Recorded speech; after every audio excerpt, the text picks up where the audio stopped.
Hey everyone, welcome back. हाजिर हूँ आपके लिए लेकर एक ऐसी कहानी जो शुरुआत से लेकर अंत तक हमें अपनी मिस्ट्री से उलझा कर रखती है। चला जाता है।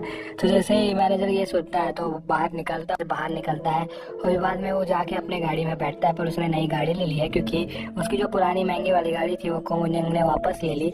तो उसे एक भाड़े पे गाड़ी लेनी पड़ी और वो अच्छे से चल नहीं रही है। तो जैसे वो यहाँ पे पहुंचता है तो देखता है कि उसे कांच टूटने की आवाज़ आती है।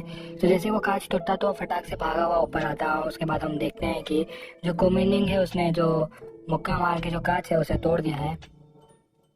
तो वो फटाक से वहाँ जाता है और जितने भी उसके कपड़े हो कपड़े पैक करना शुरू करता है और कहता है कि तुम चलो मेरे साथ, मुझे पता है अगर तुम यहाँ पे रहोगी तो तुम कम्प्लीटली खुद को डिस्ट्रॉय कर लोगी तो और तुम मर जाओगी इधर ही अगर तुम ज़्यादा देर रही तो जो कोमुनिंग है वो कहती है कि अगर तुमने मेरा सामान फिर से छुआ तो मैं तुम्हें मार दूंगी। तो फिर भी वो उसकी बात सुनता नहीं और वो पैक करता रहता है। तभी जो कोमुनिंग है वो पीछे से एक लैंप उठा के लाती है उसके सर पे मारने के लिए। पर वो फटाक से पीछे घूम के वो लैंप को पकड़ लेता है। कहता है कि मैं तुम्हें 10 साल से जानता हूँ तो मुझे पता है कि तुम कब कहाँ से कहाँ पे अटैक करने वाली हो। तो तुम चाहे जो कर लो तुम मुझे कभी नहीं मार पाओगे। और फिर जैसे उसे वो खींच के बाहर लाता है तो जो कोमिनिंग है वो फटाक से जो सीढ़ी है सीढ़ी का कोना पकड़ लेती है और वो उसे खींचने की कोशिश कर रहा होता है कि तभी जो गांगटे आ जाता है। तो जैसे गांगटे आता है तो उसका जो ध्यान है वो भटक जाता है। तो जो कोमुनिंग है उसे धक्का देती है और जैसे वो गिरने वाला होता है तो जो पीछे से जो गांगटे आके उसे पकड़ लेता है और तभी जो थोड़ा सा ब्रोमांस है वो दिखाया जाता है। और उसके बाद जो गांगटा है उसे धकेल देता है घर के बाहर और छोड़ देता है। कहता है तुम टेंशन मत लो, जो मुन्निंग है उसके ध्यान में रख लूंगा। उसका जो नया बुक है वो फटाक से बन ही जाएगा और तुम्हें बुक मिल जाएगा, तुम बुक बेच के पैसे कमा लेना।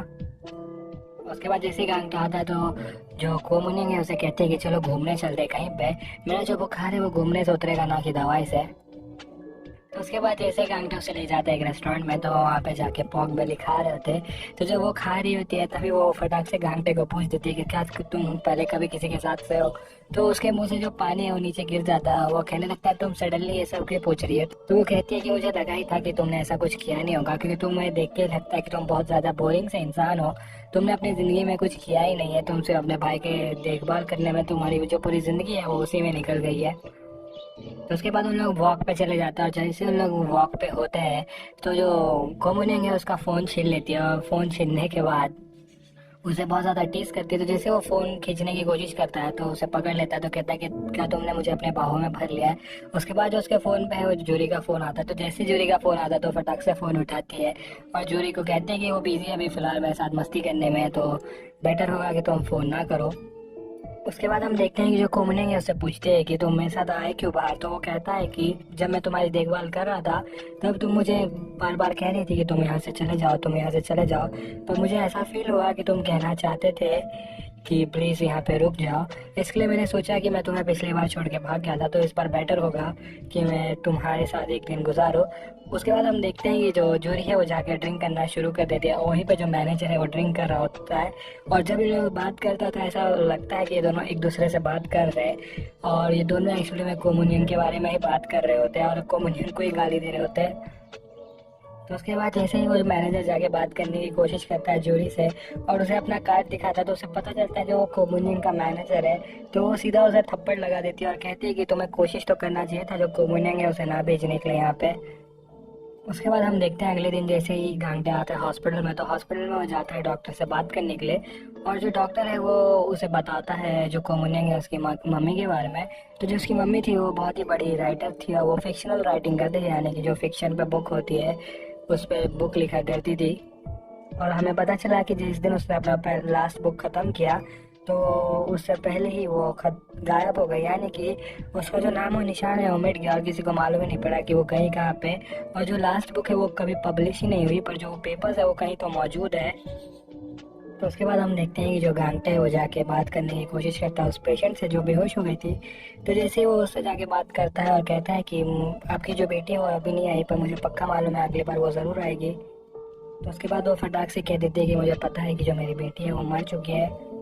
और फिर बाद में जो अपना स्टोरी है वो बताना शुरू करते हैं। तो जो उसकी बेटी है वो लोग भाई बहुत ज़्यादा गरीब थे पर जैसे उसकी बेटी को जॉब मिला तो उसने जो अपना पूरा पहला सैलरी है वो उसने वेस्ट कर दिया एक शॉल पे।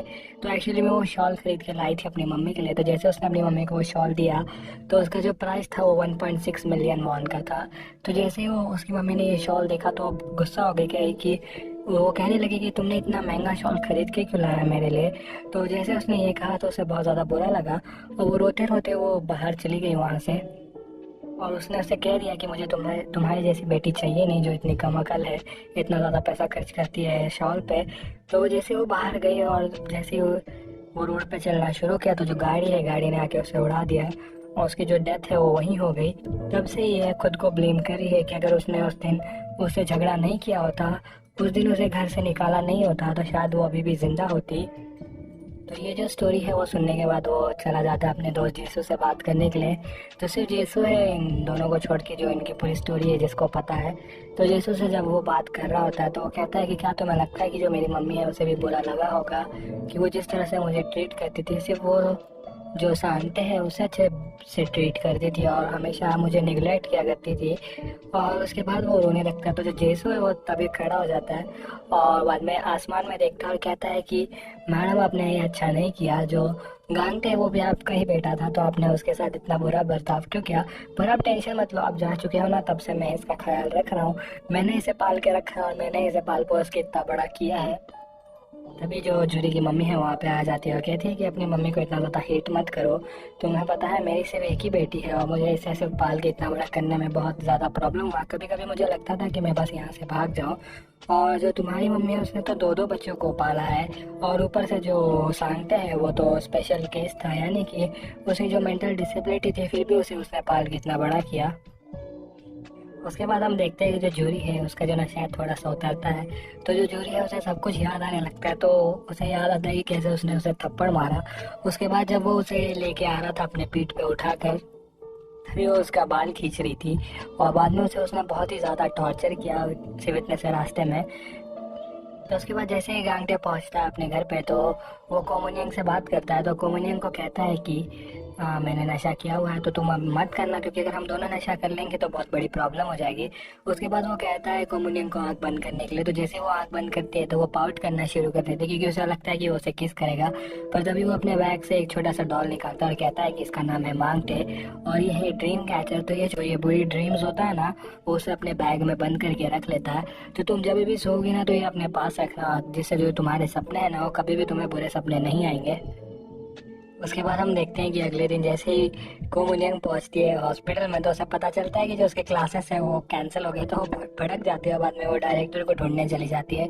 पर वो तभी वहाँ पे जो पार्क में जो लेडी है वहाँ पे बैठी होती है।